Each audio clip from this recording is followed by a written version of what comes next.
2020년 3월 24일 화요일 방송 시작하겠습니다. 저는 BJ 고추장입니다. 안녕하세요. 날씨가 갑자기 너무 더워졌죠? 이제는 정말 패딩을 이제 입을 수 없는 딱 정말 그럴 때가 된 것 같아요. 지금 여기 방에도 선풍기가 있어가지고 잠깐 틀어놨는데 이 선풍기 바람 소리 혹시 마이크에 많이 들어가나요?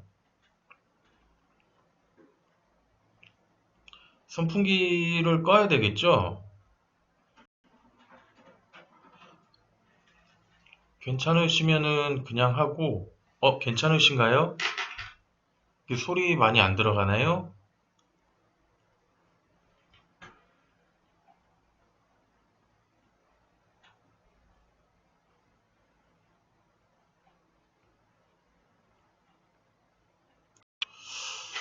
그러면 일단, 시작을 한번 해보겠습니다. 아이고, 고맙습니다. 아이고, 감사합니다. 예. 첫 번째 소식은, 이제 SK텔레콤에서 점프 VR을 그 스마트폰에서도 만날 수 있다, 이렇게 돼 있는데, 요즘 가끔 유튜브를 보면은 그 유튜브 특히 뭐 트위치나 이런 스트리밍을 하시는 분들이 VR 세트를 키고 이렇게 게임이나 여러 가지를 하는 모습을 종종 볼 수 있는데 이제 그 중에서 자기의 어떤 3D 캐릭터를 입혀가지고 아바타처럼 하면서 어떤 그 가상의 공간에서 친구들을 만나서 뭐 대화도 하고 뭐 여러 가지 컨텐츠를 하는 모습을 볼 수 있는데 이제 그 컨텐츠 같은 경우에는 사실 PC에서 항상 그 VR 장비 뭐 손과 발에 이렇게 하고 그걸 입어야지만 그 안에 들어가서 이렇게 자유자재로 할 수가 있고 사실 장비가 없어도 이렇게 참여는 할 수는 있거든요. 근데 그거를 이제 모바일에서 같이 들어가서 이제 할 수 있게끔 이렇게 만들었다고 하네요. 그래서 이 요즘에 모바일이 굉장히 좀 많이 다양해지고 많이 보급화가 되고 많은 사람들이 이제 스마트폰으로 그런 것들을 컨텐츠들을 즐기는 사람들이 꼭 컴퓨터가 있어야만 그런 VR 채팅을 할 수 있었는데 요렇게 이제 스마트폰을 통해서 그 서비스에 들어갈 수 있다 그러면은 더 많은 이제 유저들이 VR 그걸 입는 것만큼 자유롭지는 않겠지만 그래도 다양하게 정말 재밌는 서비스를 즐길 수 있을 것 같아요. 그래서 이번에 5G가 이제 도입을 이제 하잖아요. 그러니까 했고 계속 이제 뭐 새로운 이제 자기만의 규격을 만들고 막 이렇게 하는 차원에서 지금 이 서비스도 같이 이렇게 하는 것 같습니다. 그래서 정말 저도 좀 그런 이제 컨텐츠들을 보면은, 정말 해보고 싶다. 이렇게 있고, 그러니까 제가 이렇게 조그만한 창에서 이렇게 머리만 이렇게 떨렁 나와갖고 하는 게 아니라, 진짜 이렇게 뭐 가상의 방에서 이렇게 컨텐츠들 해놓고서는 방송도 해보고 싶고 그런데 사실 장비나 공간의 문제가 너무 많아서 그냥 입맛만 이렇게 다시고 있었거든요. 근데 이 스마트폰에서 만약에 되고 저도 이게 할 수 있다 그러면은 또 재미거리를 볼 수 있지 않을까 이런 생각이 들더라고요. 정말 이제는 정말 이 가상이라는 게 거의 현실적인 가상이 됐죠. 성인 아바타는 꼭 이렇게 또 흘러가는데, 성인 아바타는 만들 수 있어요. 만들 수 있는 걸로 알고 있습니다. 왜냐면은 그게 3D이기 때문에 보니까 이렇게 기존에 이렇게 만들어진 아바타도 있지만은 이렇게 커스텀을 조금만 컴퓨터를 할 줄 알면은 커스텀도 할 수 있는 걸로 알고 있는데 글쎄요, 뭐 굳이 요 스마트폰에서 뭐 성인 컨텐츠까지 할 수 있을지는 잘 모르겠네요. 하지만 뭐 누군가가 원한다면은 뭐 한다고 하지만 아시다시피 요즘 그 N번방이 너무 시끄럽잖아요. 그래서 조금 자제를 하는 게 낫지 않을까 싶습니다. 요즘 갑자기 그 코로나 이슈를 넘는 갑자기 사건이 일어났죠. 예. 어쨌든 다음은 맞습니다. 이거는 아니고요. 이건 죄송합니다. 아니구나. 제가 이걸 또 제목을 못 바꿨네. 바보 같아. 정말 죄송합니다. 또 한 번의 그 실수가 있었네요. 저희 제목을 못 바꾸고 내용만 바꿨네요. 이 크림이라는 곳에서 이제 그 셀럽 있죠. 이렇게 다양한 셀럽들이 참여한 그 이제 영상 컨텐츠를 만들었는데요.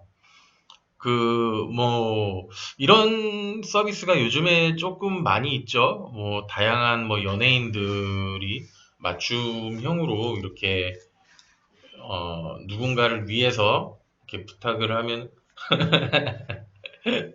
이렇게 부탁을 하면은 그 그 내용을 이렇게 얘기를 해주는 그런 컨텐츠들이 간간이 있었고, 유튜브에서도 그 연예인들이 컨텐츠로 가끔 한 번씩 하는 게 있었는데, 아예 이제 크림이라는 이제 서비스로 이렇게 해서 벌써 그 뭐 가수, 배우, 뭐 엔터테이너, 크리에이터, 오피니언 리더 뭐 해서 한 30초에서 60초 길이의 이제 영상 메시지를, 그러니까 내가 원하는 사람에게 이런 메시지를 전달해 주세요라고 하면은 그 내용을 그 내가 지목한 셀럽에게 이제 이렇게 돼서 그 셀럽이 그 사람을 위해서 영상을 찍어서 보내주는 서비스겠죠. 그래서 뭐 지금은 뭐 토니안 소년제 뭐 이렇게 또 있고 하죠. 뭐 공부의 신 뭐 강성태 님도 여기에 계신다고 하네요. 근데 이게 과연 어떻게 비용은 사실 이거를 부탁을 할 때 이제 어느 정도 흥정을 하는 서비스인 것 같아요. 그래서 뭐 요걸 찍는데 얼마라기보다는 뭐 어떤 내용을 하는데 그런 거를 이제 모바일로 하긴 하는 것 같은데 과연 이 서비스가 이 셀럽들이 갑자기 막 한 번에 막 너무 많이 몰려가지고 막 자기 일도 못할 정도로 몰리면은 어, 어떻게 되나라는 좀 궁금증도 있고 이게 정말로 괜찮을까라는 생각도 저는 들더라고요. 그래서 참 내용이나 이런 왜냐면은 저도 어차피 이쪽 계통에 어느 정도 이렇게 뭐 손가락이라도 담그고 있기 때문에 가끔 그런 컨텐츠를 기획하려고 하시는 분들도 있었고 그리고 그런 거를 얘기하시는 분들도 많았어요. 이런 식으로 뭐 돈 얼마면은 뭐 누구에게 뭐 몇 초짜리 영상을 보내준다거나 뭐 이런 식으로 해서 그런 내용들을 많이 했는데,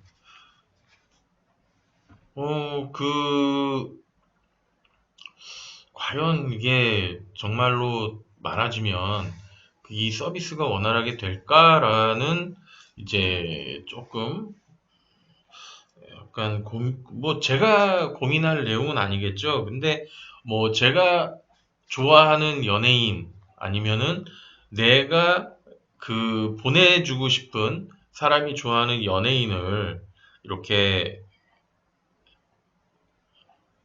그 이용을 해가지고 그분들이 직접 정말 나만을 위한 뭐 고추장님 뭐 이러면서 하면은 기분은 되게 좋을 것 같아요. 그 셀럽이라는 게요, 그냥 간단하게 그냥 유명인이라고 이렇게 하거든요. 그래서 뭐 그냥 연예인인 거죠, 연예인. 그러니까 저 사람을 좀 따라하고 싶다, 닮고 싶다, 뭐라면은 사실 뭐 야구 선수, 축구 선수 뭐 다양하겠죠. 뭐 요즘에는 유튜버도 있고 그런 것 같습니다. 아, 셀러브레이트요. 네, 그런 것 같습니다. 제가 그 언어랑 그러니까 외국어에 굉장히 취약을 하다 보니까 사실 정확하게 셀러브레이트라고도 하는군요. 어쨌든 이런 서비스 한 번쯤 생각해 보셨거나 한번 해보시고 싶으시다면은 이 크림 서비스에 한번 가서 한번 보시는 것도 나쁘지 않을 것 같습니다. 다음은 이제 제가 얼마 전, 그러니까 한 작년인가 한번 이와 비슷한 거를 제가 한번 당해갔다고 얘기를 드린 적이 있었던 것 같은데요. 이력서를 위장해서 그 램티나 뭐 랜섬웨어, 그러니까 다 그 랜섬웨어 계열의 그 불법 해킹 프로그램이죠. 그거를 이제 주의하는 그 당부 메시지를 이번에 또 남겼는데요. 사실 뭐 이런 거는 몇 번이고 얘기해서 안 당하는 게 제일 좋죠. 이거는 정말 온라인 그 피싱이기 때문에. 그리고 요즘에 이런 또 그 내용이 나온 이유는 지금이 한참 또 입시란다. 그 입사를 하기 위한 사실 그 항상 연초에는 그 취업에 대한 게 굉장히 많잖아요. 그래서 이런 이력서를 위장한 그 랜섬웨어들이 굉장히 또 극성이라고 합니다. 아, 그렇죠. 아, 잡코리아에 구입만 올리면 계속 날아오는군요. 야, 그러니까 이제 정말 그 무서워졌어요. 정말 그 굳이 그 사이트 해킹하지 않아도 뭐 이렇게 이메일이나 이런 내용만 딱 알게 되면은 바로 이런 식으로 하니까요. 근데 그 파일들이 대부분 이렇게 뒤에 그 .tgz라는 파일이 굉장히 그 많다고 합니다. 저도 한번 이거 뭣도 모르고 이런 비슷한 거를 해서 노트북이 한번 좀 골치 아프긴 했었는데요. 어쨌든 그 보안 프로그램을 항상 그 컴퓨터에 하시고 특히 랜섬웨어 같은 경우에는 안랩에서 그 랜섬웨어를 체크해주는 그 프로그램이 있는데 그 프로그램이 저는 괜찮은 것 같아서 그 프로그램은 항상 깔아놓고 있거든요. 그래서 그 뭐 백신 외에도 이렇게 랜섬웨어를 체크할 수 있는 그런 프로그램 하나 정도는 같이 깔아놓으시는 게 좋을 것 같아요. 특히 그 뭐 오피스나 이런 게 많은데 이 TGZ 파일은 하나의 압축 파일이에요. 그러니까 이 압축 파일을 풀면 어, 바로 바이러스나 랜섬웨어에 감염될 수 있기 때문에 이 압축 파일로 메시지가 오면은 조금 조심하셔야 될 필요가 있습니다. 아, 그렇죠. 정말 정말 진짜 인터넷계 사면발이라고 해도 될 정도로 정말 지긋지긋한 놈들인 거죠. 아, 참 대단합니다.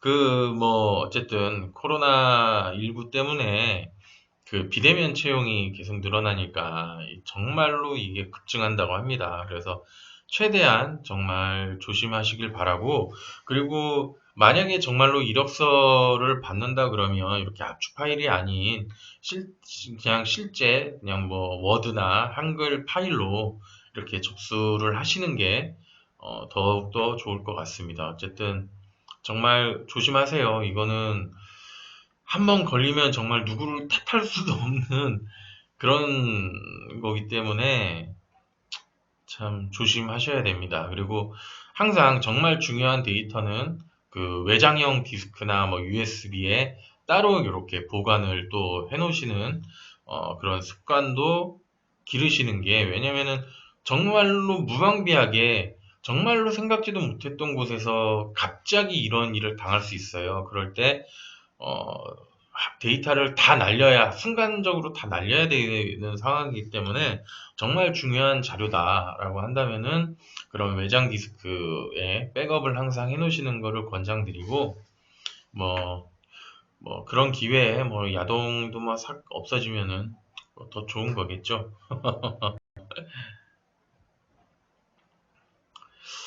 그리고 이번에는 그 DB 손해보험에서 그 사고 즉시 보상 전문가가 응대하는 DB V 시스템을 업계 최초로 오픈했다고 하는데요. 그러니까 이제 그런 거죠. 그 사고가 나서 보험회사를 부르면 보험회사 직원이 달려오잖아요.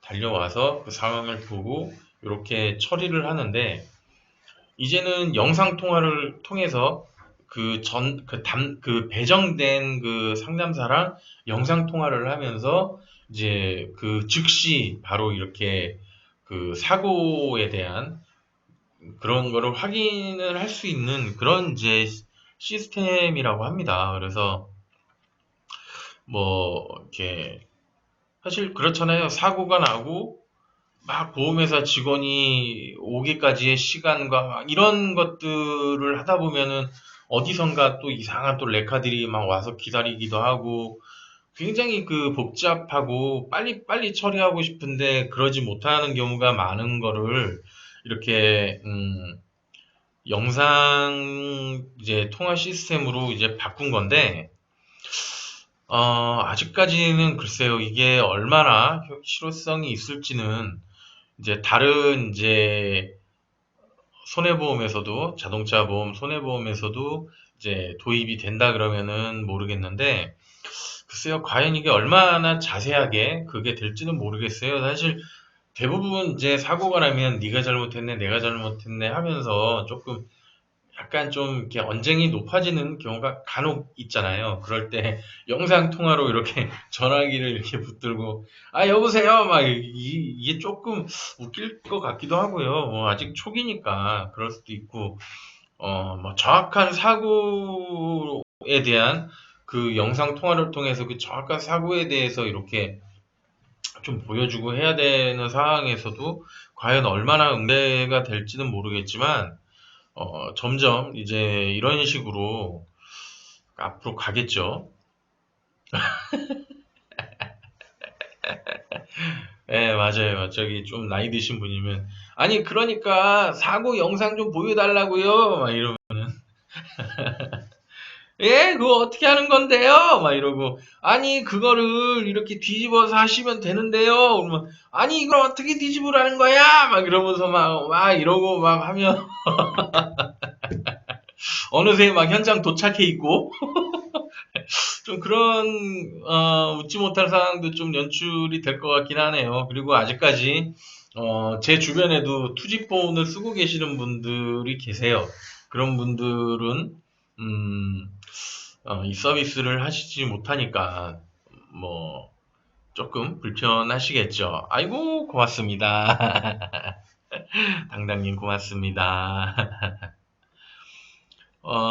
어쨌든 뭐 저기 어쨌든 수리를 위해서 입고된 피해 차량의 확인에도 활용이 가능하고, 파손 부위 확인 등을 위해 소요되는 업무의 효율을 높이며 동시에 수리기간 단축에도 도움이 될 것으로 예상하고 있다라고 하는데, 글쎄요, 이게 수리기간 단축에 진짜 얼마나 단축이 된다는 건지 모르겠어요. 그러니까 그러면은 이제 이렇게 영상 통화를 하면 뭐 담당 그 보험사 직원이 아니라 뭐 담당 뭐 카센터로도 영상 그게 되나 봐요. 그래서 뭐 이렇게 뭐 보여주면은 그거 견적 얼마나요? 뭐 이렇게 되는 건지 뭐 그거는 모르겠는데, 수리기간 단축보다도 사고 처리 단축은 월등하게 될 것 같습니다. 이렇게 되면은 막 경찰이 오기도 전에 보험사 직원하고도 막 얘기를 할 수 있고. 근데 수리기간 단축은 잘 모르겠지만 어쨌든 이 서비스가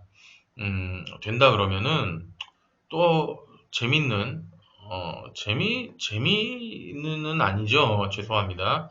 어쨌든 조금 이제 이 보험을 이용하시는 분들, 자동차 사고 때문에 곤란을 겪으시는 분들이 좀 더 편해질 수 있다면은 굉장히 권장할 만한 서비스인 것 같습니다. 다음은 네, 콘티넨탈이라는 업체에서요. 3D 디스플레이로 양산을 본격화한다고 합니다. 그러니까 이게 G70이었나 G80이었나의 그 디스플레이가 요즘 디스플레이가 이제 아날로그에서 디지털로 바뀌면서 여러 가지 모양을 막 만들 수가 있잖아요. 숫자로도 만들 수 있고 뭐 속도 게이지를 뭐 숫자로 바꾸고 RPM 게이지를 뭐 이렇게 뭐 한다거나 그렇게 하는데 G80인가가 이걸 3D를 입체로 이렇게 해가지고 뭐 이렇게 볼 수 있게 그렇게 돼 있는 걸로 알고 있는데 이제 이 계기판을 이제 그 안경을 쓰지 않고도 3D 입체감을 느낄 수 있는 이제 그런 디스플레이를 이제 만든다고 합니다. 그래서 여기는 이제 GV80에 탑재를 한다 그랬는데요. 이게 과연 사실 운전에 얼마나 도움까지는 아니겠지만 얼마나 방해가 덜 될지는 지켜봐야 될 것 같네요.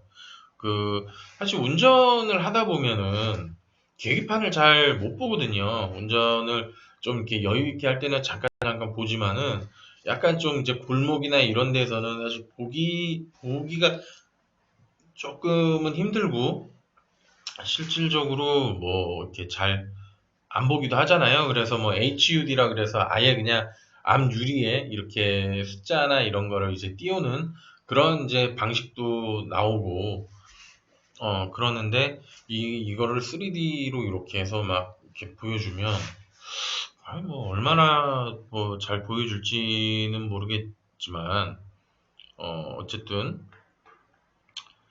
어 되게 보기에는 좋을 것 같습니다.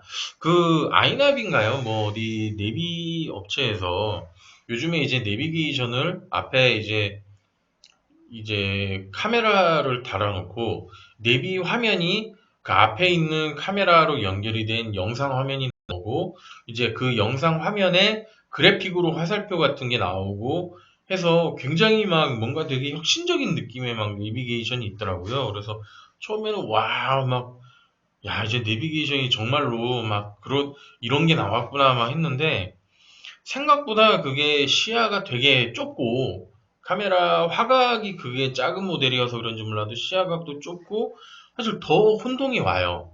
그러니까 뭐 예를 들어서 그냥 앞유리에 뭐 진짜 화살표가 이렇게 그려진다. 뭐 그러면은 좀 몰라도 굳이 이렇게 보고 있는데 이 카메라 화면으로 이 화살표를 보고 길을 찾기는 오히려 그냥 그 2D로 된 그냥 정말 직관적인 내비가 훨씬 더 좋다라는 거를 이제 계속 보다 보니까 그런 느낌을 많이 받는데 이 3D 계기판은 과연 얼마나 어, 그 눈에 방해를 주지 않고 특히 밤에 이렇게 막 3D로 막 현란하게 막 움직이면은 막 눈이 아플 것 같기도 한데 뭐 얼마나 제대로 뭐 재밌게 어차피 이거는 하나의 인테리어 요소잖아요. 이렇게 3D로 한다라는 게 인테리어 요소이기 때문에 그 차가 더 돋보이는 부분이 있겠죠. 그러니까 그런 게 얼마나 더 잘 될지는 모르겠지만, 어, 좀 재미있을 것 같고요. 그리고 이 GV80을 하면서 또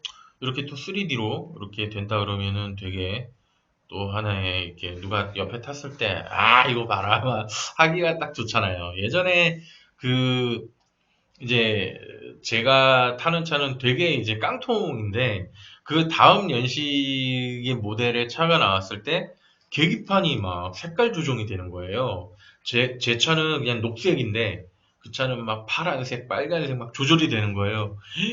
와, 진짜 좋다고, 막 진짜 최첨단이라고, 막 와, 너무 부럽다고, 나도 저 차 타고 싶다고, 와, 그랬던 이제 기억이 새록새록 나는데, 이게 만약 정말로 이제 3D 디스플레이가 정말 잘 된다 그러면은, 또 뭐 그런 일들이 있겠고, 향후 한 2, 3년 안에는 또 대부분의 차들에 또 이런 디스플레이들이 들어가겠죠.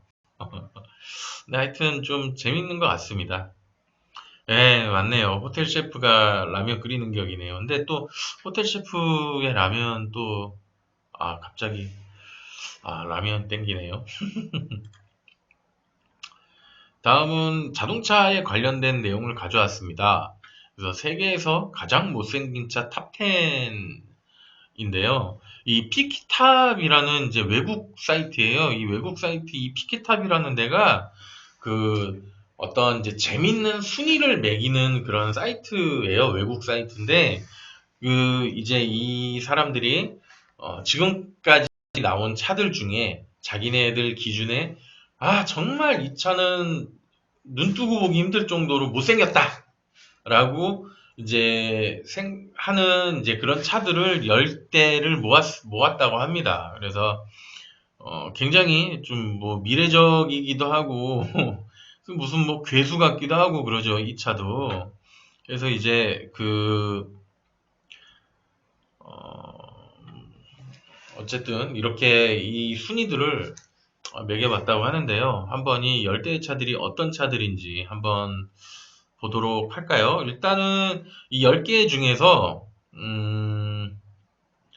미국 자동차가 4대, 일본 자동차가 3대, 영국과 프랑스, 이탈리아, 그러니까 유럽 차가 1대 정도 올라왔다고 합니다.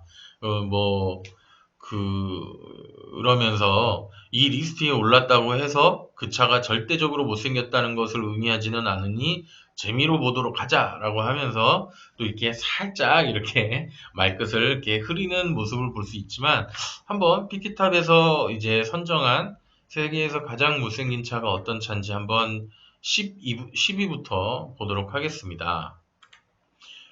처음에 보셨던 이 차입니다. 이게 미쓰오카 오로치라는 차량입니다.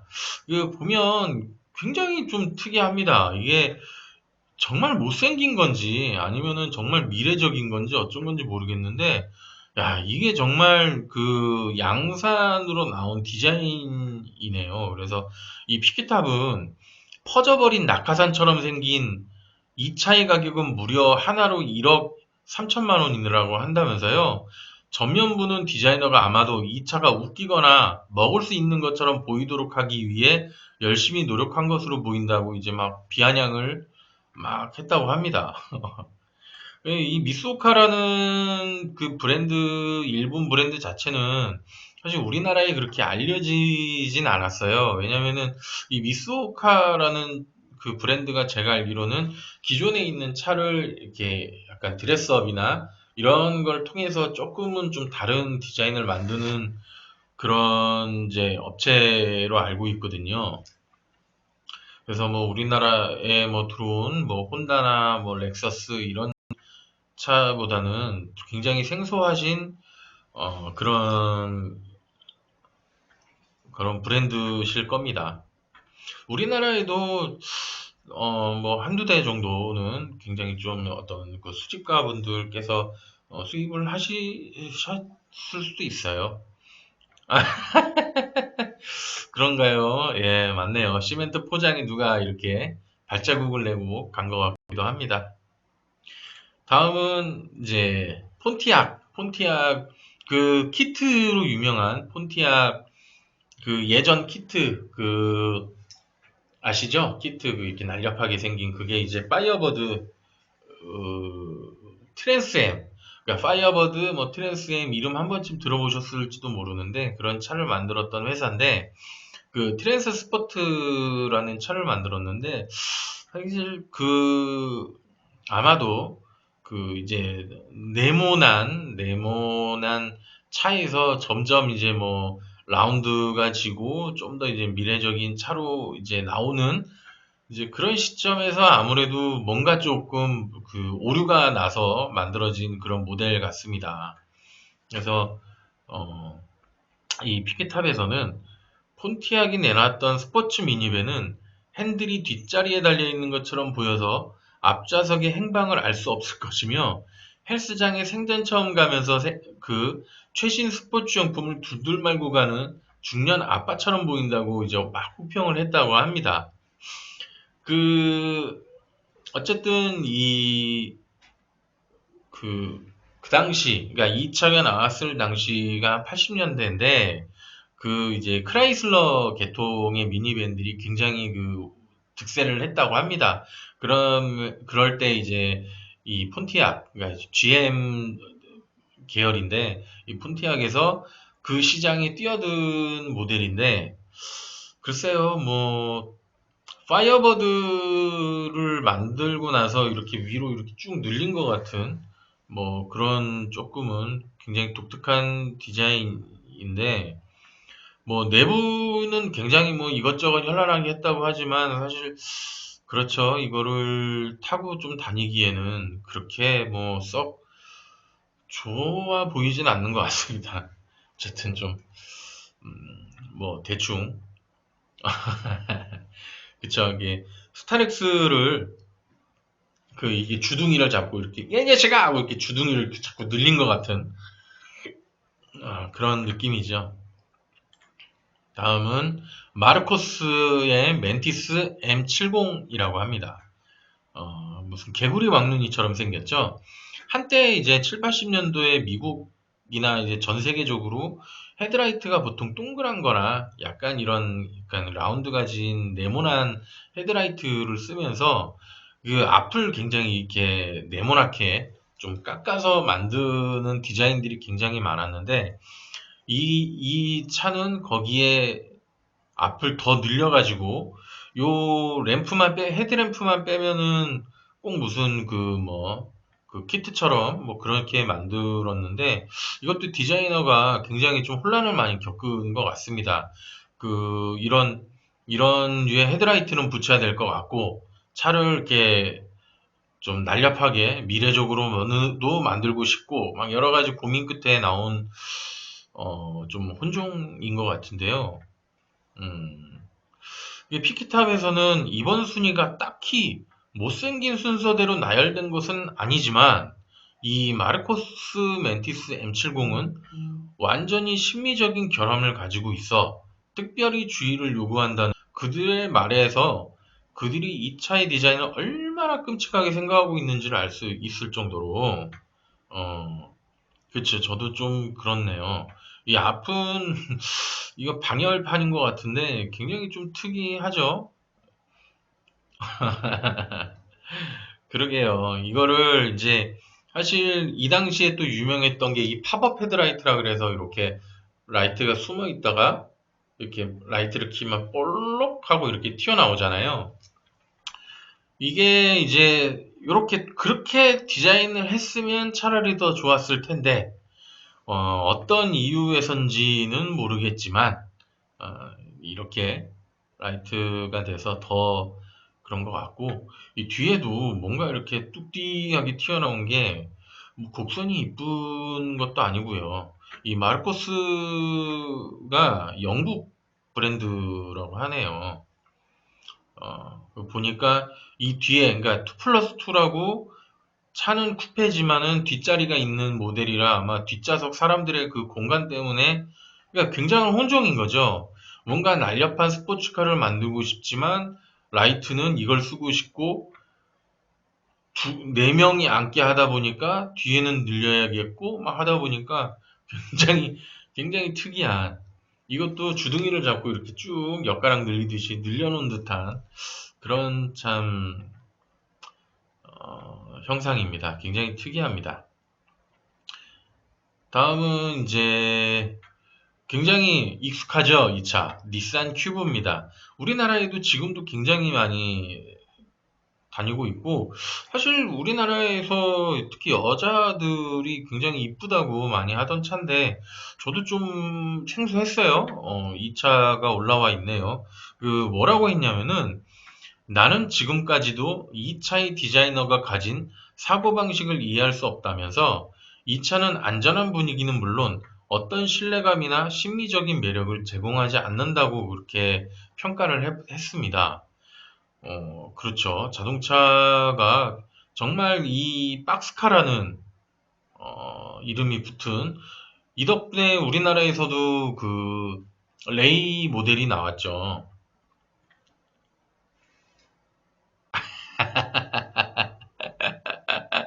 레이가 나온 이후에 큐브가 천천히 달리나요? 아, 하기사, 그렇죠. 그 레이가 나오고 나서 큐브가 절대적으로 좀 많이 사그라든 느낌은 있어요. 그, 참,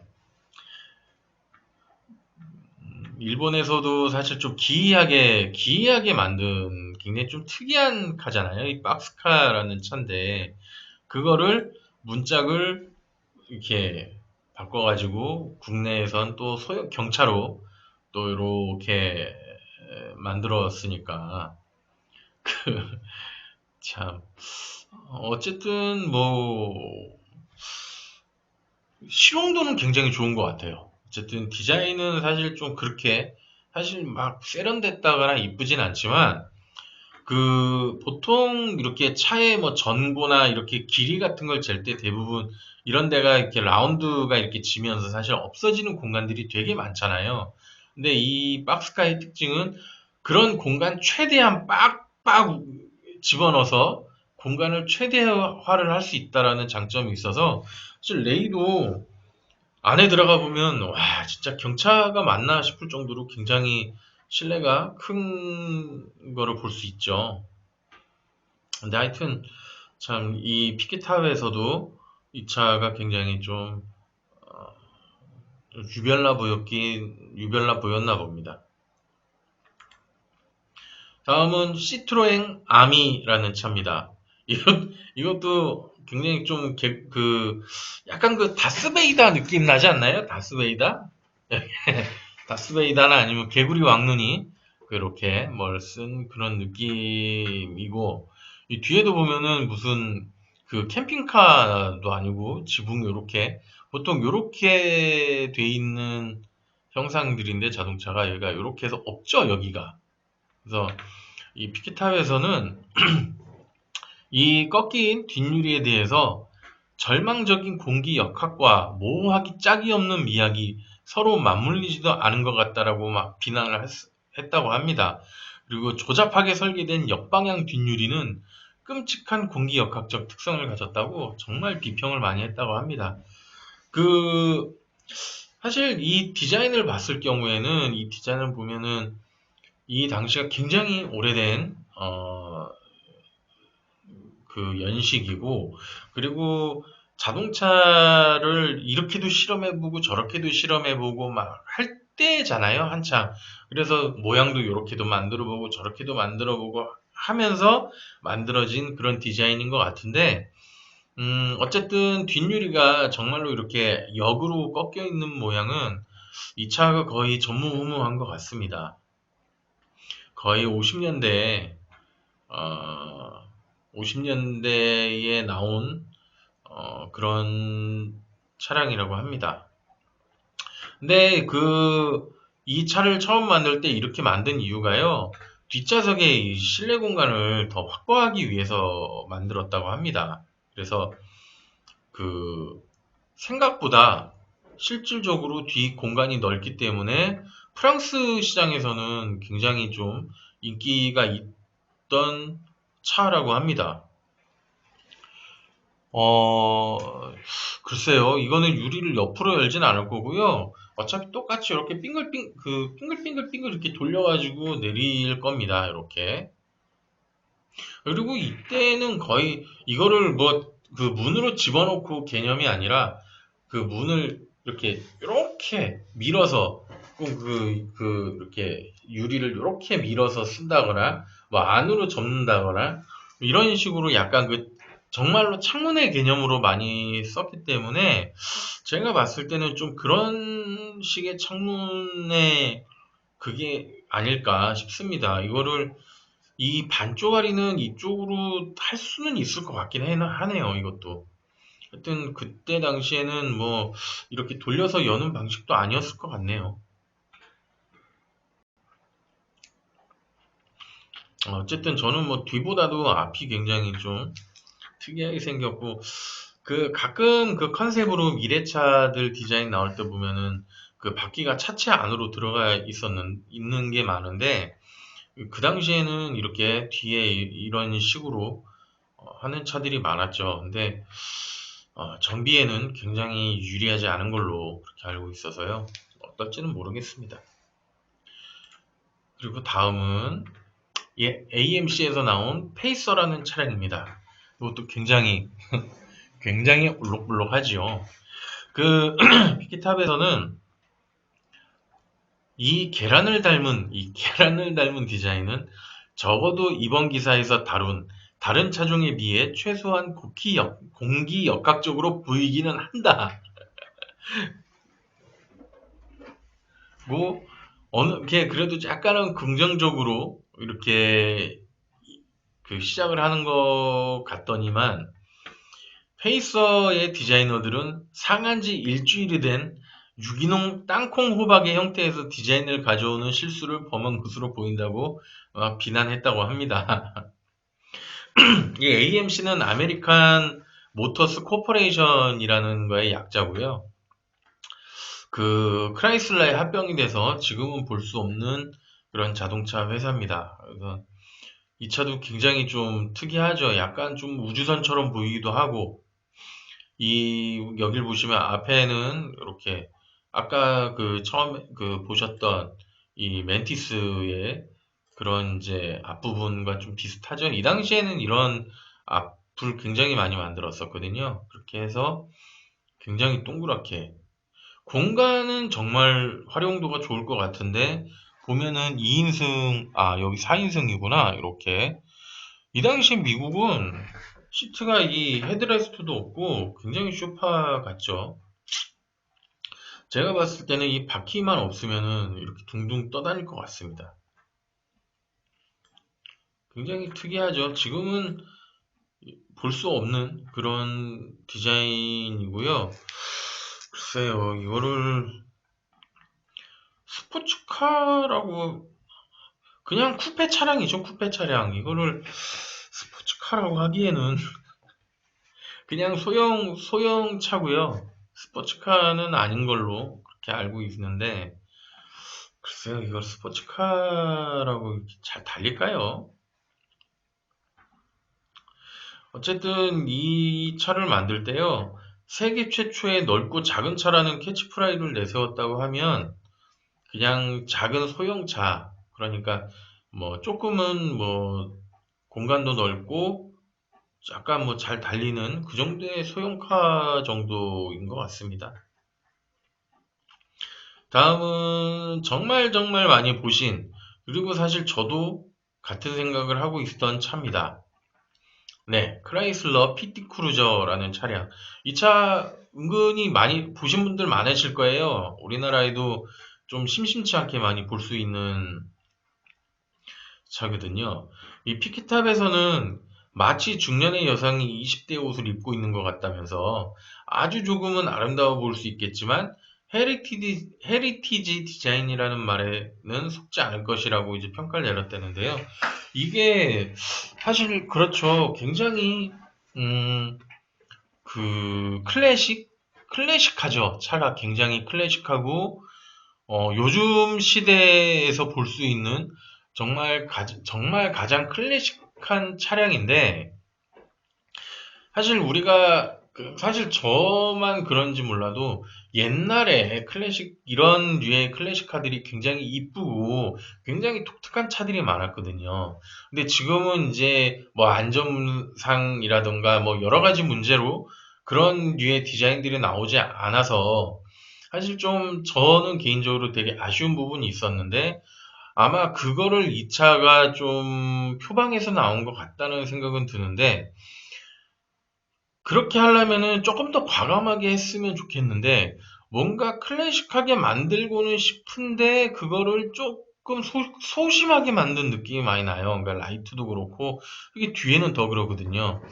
사실 이 클래식카의 또 매력은 또 이 넓게 큰 라이트 이런 건데 라이트도 그렇고 굉장히 좀 작고 어딘지 모르게 못생긴 차라서 사실 저도 그렇게 막, 이 차는 좀 그렇다라는 생각을 좀 많이 했는데, 이 차를 타고 계시는 어느 분들에게는 정말 죄송하지만, 좀, 그렇게 개인적으로 이쁜 디자인은 아닌 걸로.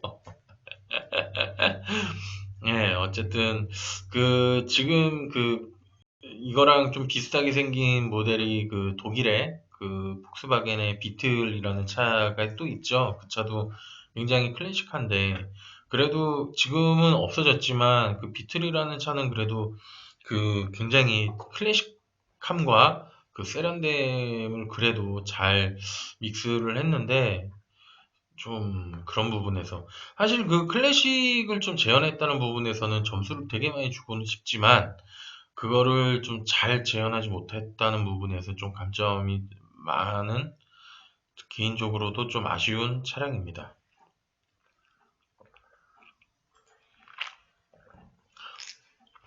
다음은 이제 폰티악이 아까 여기도 나왔었고 여기도 나오네요.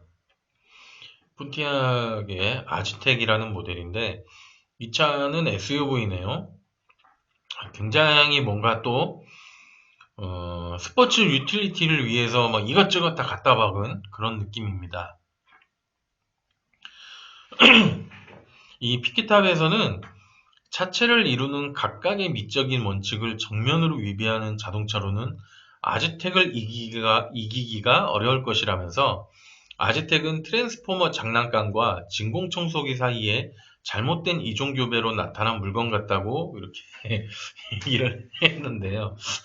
굉장히 호평이죠. 그렇죠. 좀 뭔가 트랜스포머스럽기도 하면서 진공청소기라니. 근데 이 차는 매년 이제 세계 못생긴 차를 이렇게 매년 이렇게 순위를 매길 때 항상 순위권에 들어가 있는 차라고 합니다. 그래서 우리나라에서는 로디우스 같은 그런 느낌의 못생긴 차로 많이 알려져 있다고 합니다. 그래서 그러니까 이제 뭐 폰티악에서는 혁신적인 이제 크로스오버 이제 디자인으로 뭐 이렇게 막 했는데 제가 얘기했듯이 뭔가 스포츠 유틸리티라는 그 느낌을 살리고 싶어갖고 막 요저거 다 넣은 거예요. 그러다 보니까 약간 좀 뭔가 어, 굉장히 어떻게 보면은 미래적이고 어떻게 보면은 너무 사족이 많은 그런 이제 디자인을 하고 있죠. 어, 제가 봤을 때는 실용적이긴 정말 실용적일 것 같습니다. 느낌은 이거 가지고 뭐 캠핑을 간다 그러면 정말 실용적일 것 같아요. 근데 사실 좀 그렇죠. 차를 좀 이렇게 모양으로 타고 다닌다 그러면은 사실 그렇게 좋은 점수를 주기 어려운 그런 디자인인 건 확실합니다. 아유, 당당님 감사합니다. 2위입니다, 2위.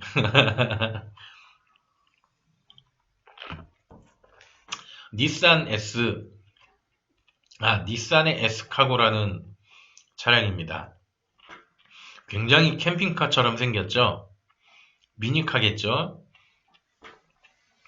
이것도 무슨 팝업 헤드라이트도 아니고, 동그랗게.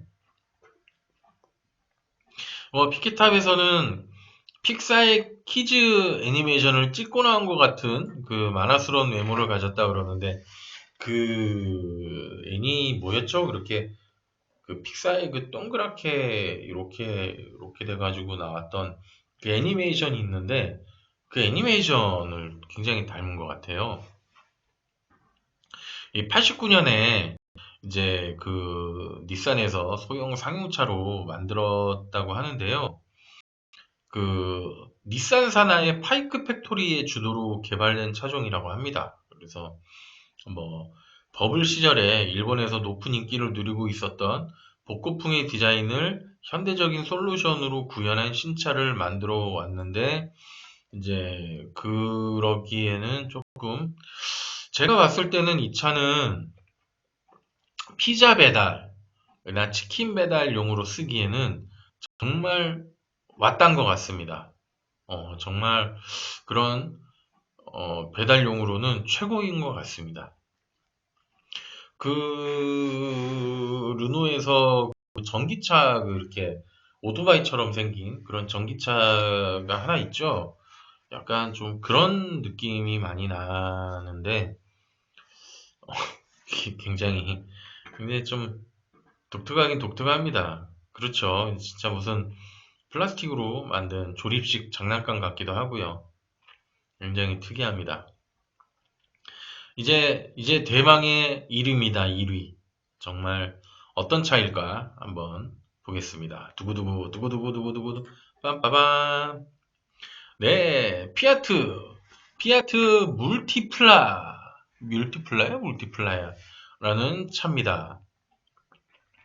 뭔가 이 차가 음, 승용차를 만들려다가 갑자기 승합차가 된 그런 느낌이죠. 그 2층 버스처럼 2층 차량입니다. 굉장한 어, 뭔가 이마 위에 이마가 하나 더 있는 그런 느낌이죠. 그, 그 예술과 미학의 나라인 이탈리아 출신의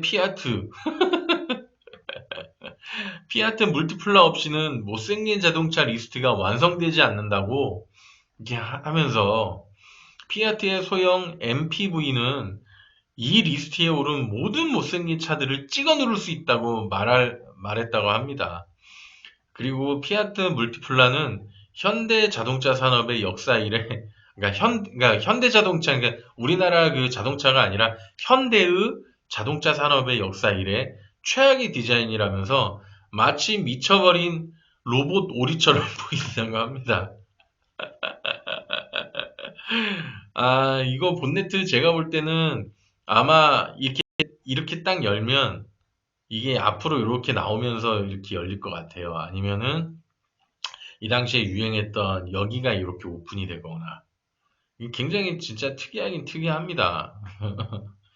여기는 뚝 끊겨 있는데 앞은 이렇게 유선형으로 돼 있고 유선형으로 돼 있는데 한 번 더 유선형으로 돼 있고 여기도 라이트가 있네요. 여기 라이트만 벌써 6개가 라이트가 있고 여기에 이제 깜빡이 이렇게 있고 참 굉장히 저도 처음 본 차예요. 굉장한 차인데 이 차가 이제 99년에 처음 나왔다고 합니다. 그래서 이제 MPV는 멀티플 퍼포즈 베이클이라 그래가지고 SUV보다 한 단계 작은 그런 개념의 이제 차인데요. 글쎄요, 이 차를 이렇게 만들고 나니까 헤드레스트 공간이 생각보다 적어서 한 번 더 얹은 건지 뭔지는 모르겠는데 굉장히 굉장히 특이한 모델임엔 확실합니다. 정말 정말 참 특이하게 생겼습니다. 아이고 어쨌든 오늘 그 차 때 다 봤고요. 그리고 이제 마지막 시간이죠. 클라우드 펀딩 시간이 왔습니다. 어쨌든 이렇게 열 때 또 재밌는 또 못생긴 차를 봤는데 다음에 또 재밌는 소재가 있으면 또 가져와서 또 여러분들께 보여드리도록 하겠습니다. 어쨌든 첫 번째는 사실 그렇게 막 대단한 물건은 아니에요. 비행기 보면 이렇게 선반을 이렇게 접어놨을 때 그 틈에다가 이렇게 두 개를 꽂아가지고 이 위에 이제 스마트폰이나 태블릿을 이렇게 얹어 놓을 수 있게끔 돼 있는 그런 거치대입니다. 말 그대로. 그래서 이제 여기 있는 그림 모델은 이렇게 네 종류가 있고, 음, 이게 이제 자유자재로 구부러진다고 합니다. 그래서 이렇게 틈바구니가 있는 곳에서는 뭐 이렇게 구부리면은 언제든 편하게 스마트폰을 볼 수 있는데, 사실 되게 별거 아닌 것 같기는 한데요. 이게 학생이, 1인 메이커인 학생이 그 제주에 사는 학생인가가 이제 비행기를 몇 번 타면서 굉장히 그 스마트폰을 보면서 좀 불편했던 거를 이렇게 펀딩으로 올린 거더라고요. 그래서, 아, 와디즈에서도 이렇게 1인 메이커를 이렇게 올려주기도 하는구나라는 이제 게 있어서 갖고 와봤습니다. 이게 지금 가로가 2.27cm이고 세로가 22cm 그리고 두께가 1mm라고 합니다. 그래서 이게 잘 구부러지는 거고 아무래도 뭐 이렇게 좁은 공간에 스마트폰이나 태블릿을 거치할 때 쓰면 좋을 것 같습니다. 가격은 글쎄요 생각보다 그렇게 싸진 않은데 그렇죠. 가격은 생각보다 싸진 않습니다. 어쨌든 이름 메이커가 이렇게 내놨다는 거에 의의를 가지면서 가격은 가격은 보시면은 이렇게 돼 있죠. 슈퍼 얼리버드로 할인가가 7,900원입니다.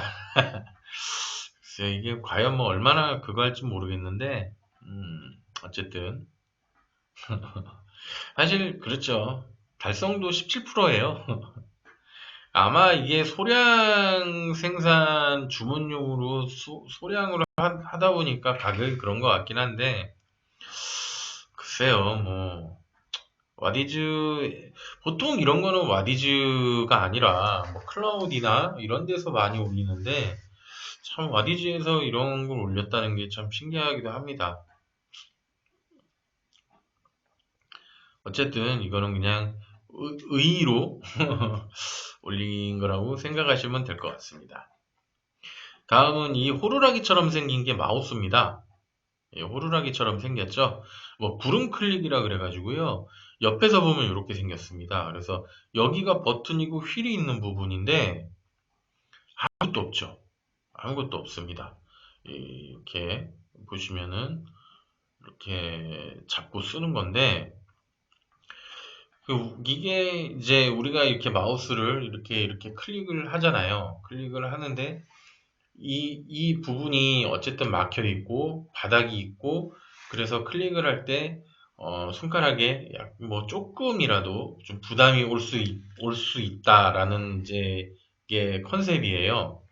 그래서 이렇게 딱 잡고 이렇게 이렇게 거의 그 클릭의 감을 허공에서 이렇게 손가락을 이렇게 하듯이 느껴진다고 합니다. 그래서 굉장히 손에 편하다고 합니다. 그래서 이거를 정말로 뭐 구름 위를 걷듯이 손가락이 이렇게 이동이 되고 네 무선 마우스고요. 이렇게 된다고 하니까 그 손가락이 약간 좀 관절이 안 좋으신 분들에겐 좋을 것 같더라고요. 그래서 이게 뜻하지 않게 우리가 이 마우스 안쪽에 구조를 잘 이렇게 궁금해 할 때가 있는데 그 부분도 이렇게 아날로그처럼 다 볼 수 있고, 그리고 클릭도 굉장히 부드럽게, 터치도 할 수 있어서 굉장히 좋은 것 같습니다.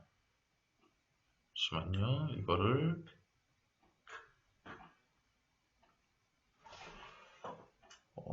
여기에서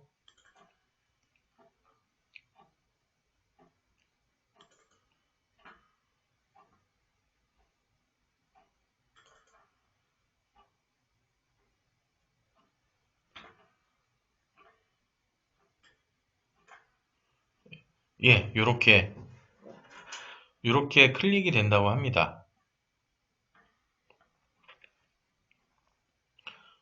이 깊이도 굉장히 깊죠?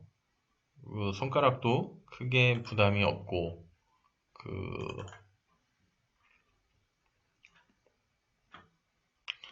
휠도 이런 식으로,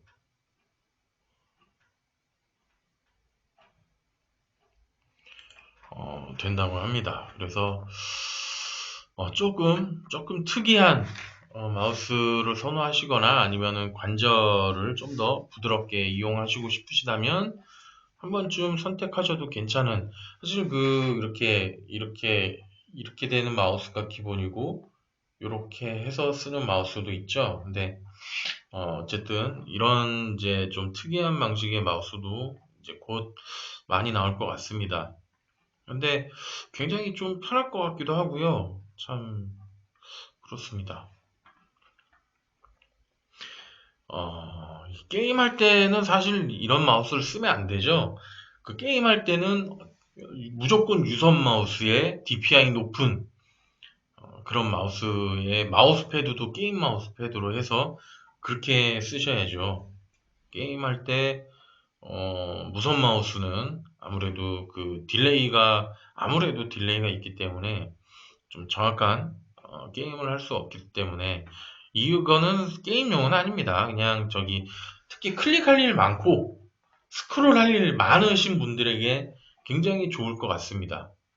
그런 분들에게는 추천드리기가 좋을 것 같습니다. 뭐 이종 스프링 탄성 뭐 이렇게 돼가지고요. 굉장히 좀 그 쫀득쫀득한 느낌도 많이 난다고 합니다. 와우, 고맙습니다. 가격은 뭐 32,000원입니다. 32,000원. 어느 정도 그냥 적당한 가격대인 것 같습니다. 오늘의 마지막 펀딩 내용은 요겁니다. 그 탈부착식으로 카드 수납 핸드폰 케이스라 그래가지고요. 많이 보셨을 거예요. 그리고 이런 식으로 휴대폰 뒤에 요 케이스를 이렇게 밀어가지고 뭐 카드를 수납한다거나 뭐 이렇게 뭐 연다거나 뭐 이런 식으로 돼 있는데 어, 다 사실은 좀 불편하죠. 불편하고 특히 얘 같은 경우에는 이제 한번 부착을 해버리고 나면은 뗄 수가 없어서 뭐 무선 충전이라든가 거치대에 걸기가 굉장히 좀 쉽지가 않은데요. 얘는 일단은 이렇게 고무로 돼가지고 이렇게 손을 이렇게 꽂아 놓을 수도 있고 뭐 그런 이제 여러 가지 기능이 있습니다. 이렇게 거치도 할 수 있고 그리고 굉장히 좀 그 지갑이 많이 들어가는데 이게 여기 이 휴대폰을 보시면 이 뒤에 이렇게 까만 게 있죠. 이거를 부착을 하면은 얘를 이제 이렇게 딱 대고 휙 돌리면은 고정이 되고 다시 이렇게 딱 해서 빼면은 이제 분리가 됩니다. 그래서 뭐 무선 충전을 한다거나 거치대에 걸고 싶을 때는 이거를 빼고 쓰거나 뭐 지갑만 따로 쓰고 싶다 그러면 따로 써도 되고 그렇게 이제 쓸 수 있다고 해서 사실 저도 이게 지금 굉장히 좀 많이 땡깁니다. 가격은 지금 5,900원이면은 이제 요거 하나를 살 수 있는데요. 지금 저도 사실 이 휴대폰이 이 케이스가 굉장히 여기가 미끄러워가지고 굉장히 많이 좀 떨어졌어요. 그래서 그 잘 보이실지 모르겠지만 막 엄청 많이 깨졌거든요, 뒤에가. 그리고 심지어는 요 부분도 이렇게, 이렇게 벌어져가지고 무슨 열어서 쓰는 케이스처럼 그런 좀 황당한 게 돼버렸는데 어쨌든 이 뒤에 저는 이 손가락 고리가 없으면 좀 되게 불편한데 이렇게 쓰는 거 굉장히 좋을 것 같습니다. 특히 누워서 휴대폰을 잠깐 아니면 이렇게 살짝 이렇게 해서 쓸 때 이거 고리를 써보신 분들은 알아요. 고리는 한번 써보신 분이면은 꼭 다시 거의 대부분 쓰시더라고요. 근데 이 단점이 어찌됐든 거치가 힘들고 어, 무선 충전이 힘든 단점이 있기 때문에 저 같은 경우에는 그 뒤에를 좀 개조해서 찍찍이로 붙였다 떼었다는 했지만 이거는 아예 그냥 이렇게 딱 붙여서 이렇게 되게 얇은 이런 돌기로 쓸 수가 있으니까 실용도는 되게 좋을 것 같아요. 그래서 가격적인 부분도 그렇고 굉장히 마음에 들어서 가져왔습니다.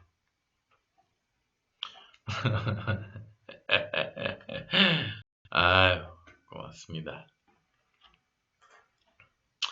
네, 어쨌든 오늘 또 이렇게 오늘의 또 방송이 끝났습니다. 요즘 그 수그러지지 않는 코로나, 어, 어이, 고맙습니다. 감사합니다. 항상 그 조심하시고요. 좀 이제 많이 우리나라에서는 좀 소강이 된 듯 보이긴 하지만 아직 어떻게 될지 모르고 일단 정부에서도 4월 5일까지는 사회적 거리두기 캠페인을 하고 있으니까 뭐 4월 5일까지라도 조금 더 조심하면서 또 밝은 모습으로 또 만날 수 있기를 희망하고요. 벌써 3월이 이제 다음 주 한 주 남았습니다. 한 주도 아니죠. 이틀. 31일 남았는데, 와, 정말 참 시간 빨리 갑니다. 제가 사실 지난주에 생일이었어요. 근데, 어, 생일이구나 하고 벌써 일주일이 지난 거거든요. 그래서, 야, 정말 참 시간이 빠르긴 빠릅니다. 이제 조금 있으면은 이제 6월 되고, 그럼 막 또 더위에 허덕이다가 뭐 더위 먹지 않도록 조심하세요. 뭐 이런 인사를 하다 보면 어느새 또 아이고 벌써 겨울이 왔습니다. 뭐 이렇게 될 것 같긴 한데 어찌 됐든 간에 하루하루 정말 잘 살아야 될 것 같다는 생각을 더 하게 됐고요. 어쨌든 지금까지 제 방송을 봐주신 여러분들 진심으로 아이고 죄송합니다. 감사드리고 네, 고맙습니다. 어쨌든 다음 주에 뵙도록 하겠습니다. 감사합니다. 다음 주에 뵙겠습니다.